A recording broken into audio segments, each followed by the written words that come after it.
Selamat pagi guys, ketemu lagi di channel YouTube Palembang Update TV. Oke, kita akan bahas tentang Car Free Day Kambang Iwak. Maraknya virus corona di Indonesia mengakibatkan tempat-tempat keramaian di seluruh Indonesia ditiadakan, termasuk di Palembang. Salah satunya adalah Car Free Day Kambang Iwak yang pada hari ini dilakukan penutupan, alias Car Free Day-nya tidak ada guys.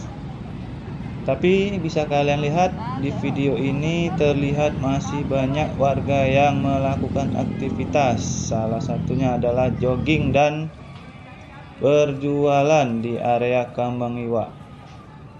Padahal jalan dibuka untuk umum, tidak seperti biasa yang ditutupkan. Lihat aja di video, masih banyak warga yang melakukan aktivitas jogging, berjualan, dan aktivitas lainnya.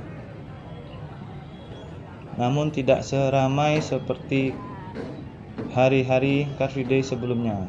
Berikut wawancara pada pengunjung. Mas, Mbak, kan di sini kan Car Free Day-nya kan ditutup. Kenapa kok masih mau jogging keluar di tempat keramaian? Nggak takut virus ya? Enggak. Ngapain harus takut virus? Iya. Masnya? Ya ini aja, maksudnya kita kan Kalau olahraga kan bisa sehat. Kenapa kita harus takut? Kita kan jogging untuk kesehatan, biar tubuh kita tuh semakin kuat. Benar-benar. Ya. Oke, terima kasih. Oke, itu dia wawancara salah satu warga yang melakukan aktivitas di Kambang Iwak. Ini video di kawasan di depan kantor wali kota yang biasanya ramai orang senam setiap Car Free Day. Sekarang dilihat sepi. Ini bagian daerah yang paling padat orang berjualan berbagai macam makanan.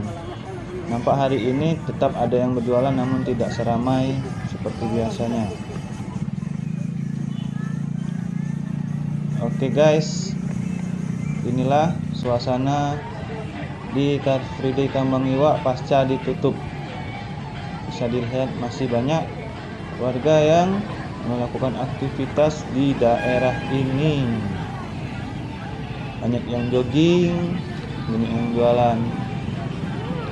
Oke, sekian video kali ini. Jangan lupa subscribe dan lonceng biar kalian tetap selalu mendapat notif dari video-video kami terbaru lainnya. Terima kasih, support terus channel ini. Dah.